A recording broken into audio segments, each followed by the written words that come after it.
Santapan Harian Minggu 24 April 2022.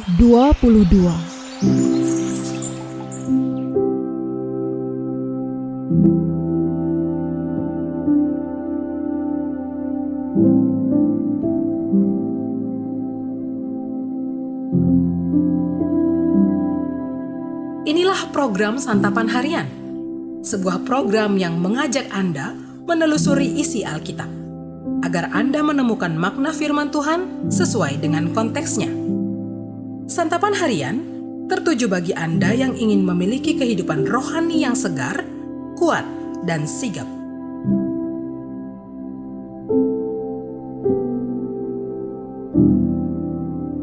Hari ini kita akan membaca 1 Tesalonika pasalnya yang kedua, ayatnya yang ke-13 hingga ayatnya yang ke-20.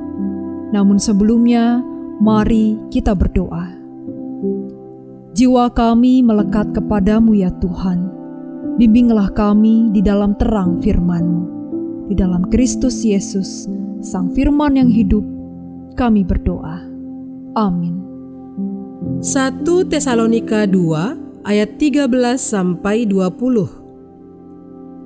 Dan karena itulah kami tidak putus-putusnya mengucap syukur juga kepada Allah, sebab kamu telah menerima firman Allah yang kami beritakan itu, bukan sebagai perkataan manusia, tetapi, dan memang sungguh-sungguh demikian, sebagai firman Allah, yang bekerja juga di dalam kamu yang percaya.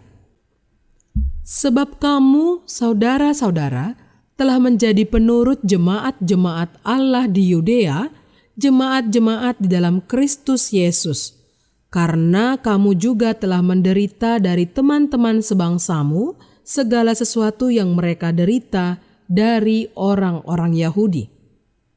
Bahkan orang-orang Yahudi itu telah membunuh Tuhan Yesus dan para nabi dan telah menganiaya kami. Apa yang berkenan kepada Allah tidak mereka pedulikan, dan semua manusia mereka musuhi.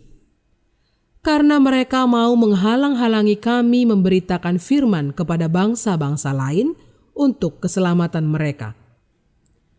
Demikianlah mereka terus-menerus menambah dosa mereka sampai genap jumlahnya, dan sekarang murka telah menimpa mereka sepenuh-penuhnya.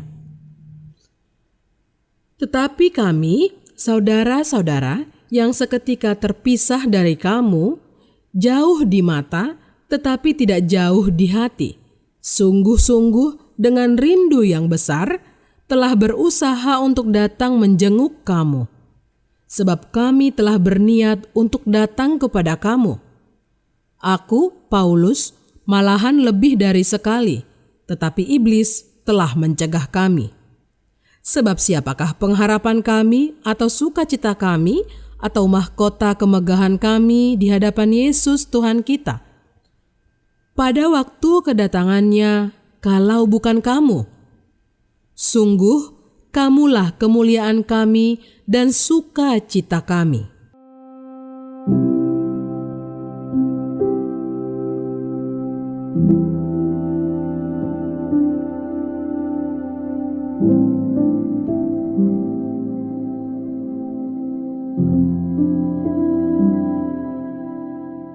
Sahabat Santapan Harian, jika di antara kita ada yang pernah menanam pohon jeruk, kita pasti tahu, agar pohon jeruk itu bisa menghasilkan banyak buah, daun-daun dan dahan-dahannya harus sering dipotong.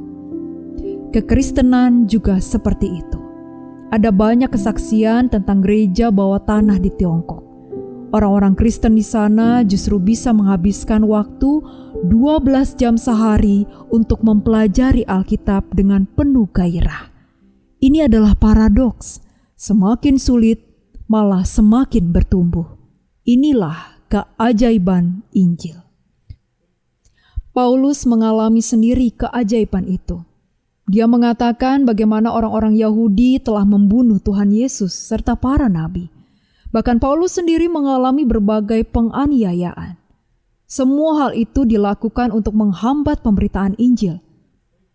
Akan tetapi, semua tindakan itu tidak menghentikan penyebaran Injil. Bahkan Paulus sangat bersyukur karena meskipun menderita, jemaat Tesalonika begitu setia di dalam Allah. Hal ini membuat Paulus sangat bersuka cita. Pemberitaan Injil telah membuahkan hasil. Bahkan ia menyebut jemaat sebagai kemuliaan dan sukacitanya. Dalam sejarah kekristenan, kita dapat melihat dengan jelas bagaimana kekristenan justru menyebar dengan cepat ketika berada dalam penganiayaan. Semakin sulit keadaan, semakin kokoh iman orang Kristen. Sebaliknya, ketika berada dalam zona nyaman, kekristenan menjadi suam-suam kuku dan berkompromi dengan dosa. Allah menguji umatnya melalui berbagai kesulitan.